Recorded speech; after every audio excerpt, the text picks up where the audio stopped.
ఇప్పటికి కూడా ఎవరైతే నా అన్వేషణని ఫాలో అవుతున్నారో ఇన్స్టాగ్రామ్లో కానీ లేకపోతే యూట్యూబ్లో కానీ ఎక్కడైనా సరే ఒక్కసారి ఆ యూట్యూబ్లో లైవ్ వచ్చిన వీడియో ఒకటి ఉంది కదా 4 అవర్స్ ఏదో ఉంది అది. అది ఒక్కసారి చూడండి మొత్తం మీకే అర్థమవుతుంది. అప్పుడు ఫాలో చేయాలో చేయకూడదు అనేది మీకే అర్థమవుతుంది.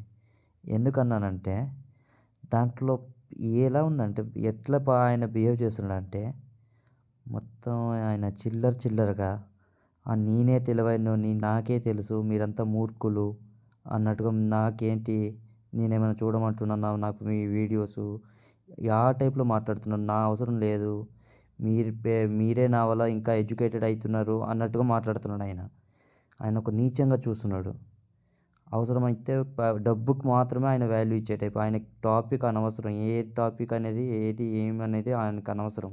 అప్పుడు బెట్టింగ్ విషయం అయినా సరే ఏదైనా సరే ఆయనకు అనవసరమైనవి ఆయన క్యాష్ చేసుకుంటున్నాడు అంతే. డబ్బు, వ్యూస్ వస్తాయి, ఫాలోవర్స్ వస్తారు, డబ్బులొస్తాయి. అంతే ఆయన చూసేది. ఇంకేం లేదు ఆయనకి ఇంకేం బొచ్చు తెలిసేదేం లేదు. చూడండి ఎట్లయితే తిట్టుకుంటున్నారో. ఎవరైతే ఇంకా అన్‌ఫాలో చేయలేదో చేసేయండి ప్లీజ్.